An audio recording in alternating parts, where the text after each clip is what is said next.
Yo, what's up, everyone? I have been away for quite some time, so I think it's time to do a little bit of a live stream. Been traveling quite a bit. Not sure whether or not the lighting is okay, so maybe I'll have to sit around here so that you guys can see. Just let the stream, work its magic. I think the timing is a little bit off because we are now in Bangkok. 1 hour. I think it's a 1 hour. Yeah, either 1 hour ahead. I know we are 1 hour behind Singapore. So everybody probably will be wondering, why am I here? Yeah, I'm here to meet some clients. We are negotiating some good stuff in the space. Very, very excited. Obviously, being that we have signed NDA, so we can't really reveal. But when next year definitely we'll be able to shout it out to the high heavens. So let me just give you a little bit of a market roundup from my perspective, what's been happening or what I think is going to happen. And yeah, I think things are looking very, very positive. But let me talk about the more grim stuff first. Stock markets obviously are not looking too good of late. What I'm really concerned and what I've been gathering from people who are definitely more in tune with the financial markets than I am, right? Because I've been out of the financial markets for some time. When I say who are these people that I've been conversing with, these are people who are in the security space. These are folks who are consistently trading the global financial markets, whether is it in equity, whether is it in bonds. And at the moment now, the majority of the money is definitely shifting to bonds. They are taking a very aggressive risk-off perspective. They're communicating to their clients, and we're talking about the high net worth to institutional level. Okay, guys, so the money is definitely moving out of stocks. That is a certainty, and that is, I guess, look, even folks like them who have been so in tune with the markets for so long are already advising their clients. So those who have been in the stock market for some time, I hope that you were in very early, so you are not going to be affected by this correction that's going to happen. I mean, every time there should be some kind of correction at some point. Let's just face it. I mean, in the cryptocurrency market, our corrections happen like every week. Okay, so it comes as no surprise that if the stock market takes a nice correction, we're talking about a solid correction here. Okay, you're gonna see for the fact that a lot of people are starting to get really nervous because they are not used to the kind of volatility that the crypto folks have. Right, the moment their portfolio drops a good 10%. People start panicking, and I think for a fact that especially if you are someone who is having a solid stock portfolio that pays you dividends over time, you are more or less not that concerned because your dividends would have covered the potential correction that could come, right? And earnings wise for most stocks so far have been a little bit mixed. You have some stocks having good growth but poor sales. And then sometimes they are just restructuring. A lot of things have been happening, and I think it has been happening for a good number of years. This is not something that is new. It is not something that has not been happening. So I think it's more of how are we going to prep for it. I think last year I still remember when I did my videos about taking profit from the market, and the stock market was something that I've always been a little bit more cautious of. As much as I would like to re-enter the stock market, I already felt that I'm late in that sense. I'm late to go in because I was definitely more into crypto, but the stock markets have definitely been too overheated. Okay, it's been 10 years. So would it be this year? Would it be next year? Would it be the year after? Nobody will know. Okay, and it really depends on the overall play. What's up, Calvin? What's up, Jamie? So like I said, please take some profit off the table. There is no shame in taking some profit, especially if you're in stocks. But obviously this is a crypto channel. It is an episode about crypto, so we're gonna be getting to that very like right now. So as I was saying, if we have a global financial crisis, okay, what happens to crypto then, right? You know, will we be able to be are we immune? Are we immune? The direct answer is no. We're not immune because at the moment, right, a lot of the a lot this space is actually very tech heavy. In fact, it's very industry specific. Although it's a very very small market cap, it is not going to be immune. All right, and everything follows a certain benchmark or a certain correlation as per se. So being that we have an industry, guys, the blockchain technology is a tech space, okay, and not only that, it's a very young space. So can you imagine when we have anything happening, we are definitely one of the first to get hit also. Now you must be thinking, my God, Ryan, we already took a hit from the whole of this year already. Are you telling me that we're going to get another hit? Like if the global financial crisis hits us? Think about it this way. You have to ask yourself, who are holding the prices at the moment? Okay, who are holding up the prices at the moment? Obviously, it's the whales. Obviously, it's the miners. Okay, it could be hedge funds, it could be institutions that have been holding Bitcoin. They obviously have positions in the financial markets as well. Am I right? Am I fair to say that? Okay, since they have positions in the financial markets, they have to be more risk off on the assets or on their portfolio that they are up. So say for example they did well in Bitcoin. Okay, let's say for example they did well in Bitcoin. They were in it maybe since 2014, and obviously they took profit along the way. Obviously, being hedge funds or institutions, I would expect that they are smart enough to take profit even when Bitcoin went parabolic. So they're holding a good amount of cash. Okay, so they're holding a good amount of cash, and they will re-enter the market, which is around now. So it really depends on what are their existing positions. If I was running a hedge fund, okay, if I was running a fund, I would definitely not be so balls deep into crypto because I have to diversify my risk because I'm offering a service and a suite to my clients. I cannot be all in on Bitcoin, right? It really also depends on the mandate that they have with their clients, what kind of agreement they have. Obviously, there are clients who are more, risk on. They love taking that risk. They don't mind maybe being in Bitcoin specifically. So that's what they will cater to. So this is what's been happening, okay? So when the market starts to correct heavily, right? So when the market start to correct heavily, you're gonna see this whole shift in dynamics. You're gonna see the market. You're gonna see the whole crypto space or the Bitcoin space take a hit. Sadly to say this, Bitcoin will still take a hit. There's no reason why it wouldn't. But let me finish. You're going to also see for the fact that the prices will not drop too drastically because we still have a very very small market cap. And I think for a fact that these folks are obviously going to be very sharp. They're already leaving the stock market. They would have already kind of hold more cash, more gold, more cash, more gold, more bonds. This is just very very straightforward. It's not like a magic strategy. It's just the way you have to do things, just to be on the cautionary side. Then when once the whole fear has already kind of tapered off and the market start to consolidate, they'll start to re-enter the market again.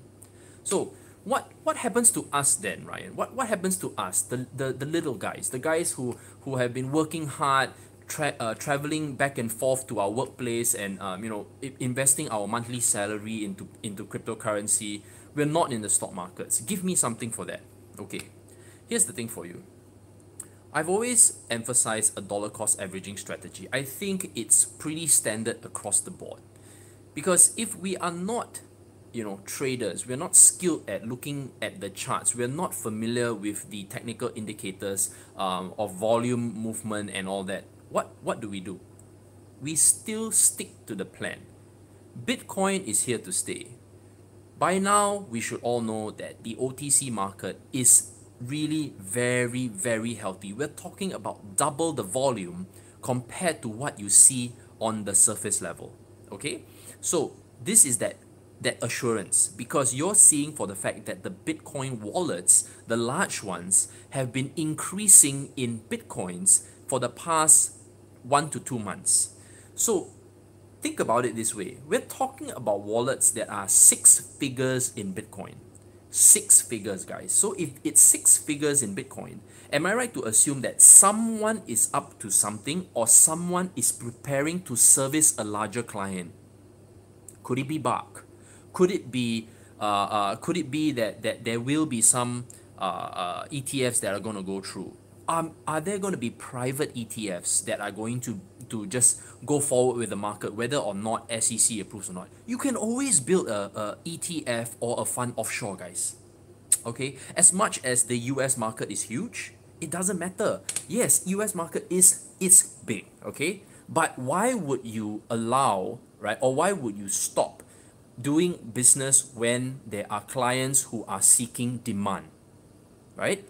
And that is why a lot of the exchanges these days are pushing towards licenses in Malta.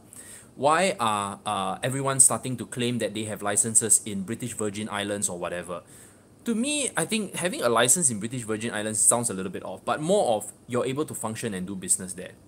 But why everyone is flocking to Malta is because of that very friendly crypto environment.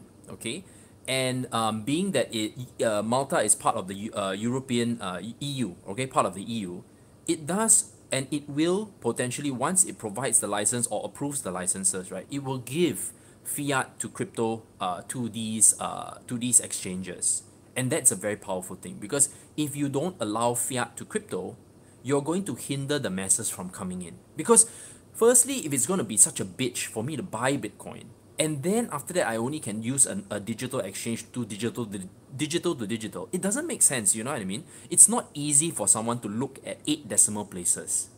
But the power of fractionalization is real. So let me lead to my next topic, which is STOs.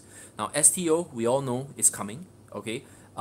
Whether or not you're excited about STO or not, I think it's more of, do you understand what an STO is all about? So we were having this discussion in the Discord group, you know.